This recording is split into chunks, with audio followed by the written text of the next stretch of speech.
Heuchera opal, or opal coral bells. 2 feet tall by 2 feet wide. Really great for shaded areas. Prefers mostly shade. We'll take a little bit of sun. Light pink, tall, stalk flowers in the spring. Minimal watering.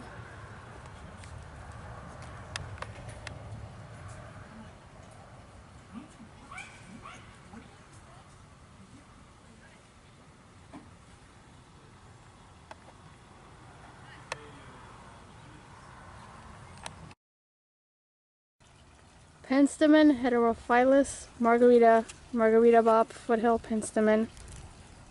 2 feet tall by 2 feet wide.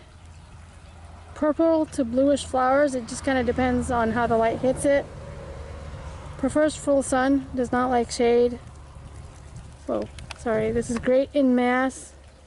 So if you plant masses of 3s or 5s.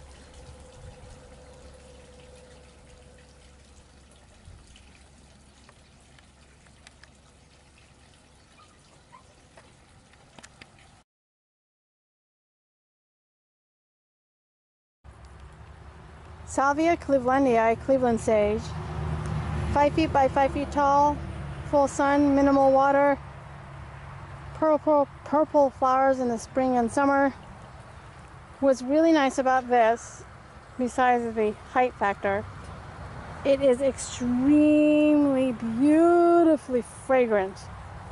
And you can cook with the leaf, much like however you would cook with sage. I don't normally cook with sage. You can cut off some of the leaves and bring it indoors and use it as air freshener. What I like to do with the leaves is I dry them. I put them into a sash and I stick them in the dryer instead of the dryer sheets. And my clothes and my linens come out smelling like sage.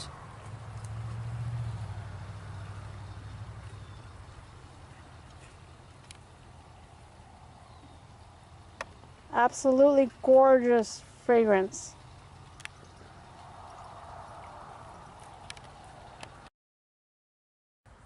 Satureja chandlerii, San Miguel Savory.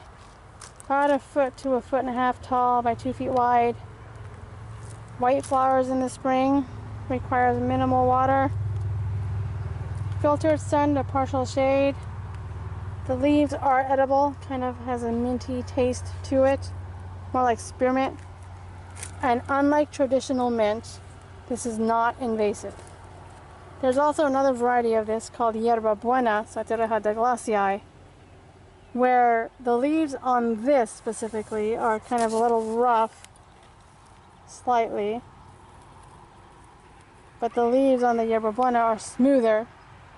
Either way, they will both work fine in your garden.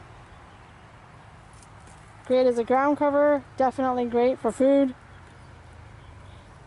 You can put this in an area where you can pick off a leaf as you leave for the end of the day and you want a little minty flavored breath.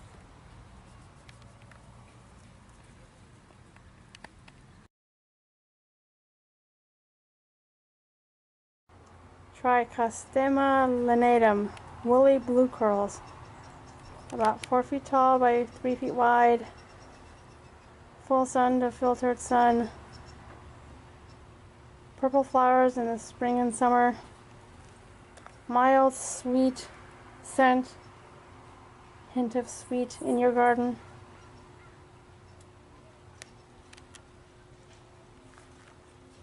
The Native Americans did use this medicinally.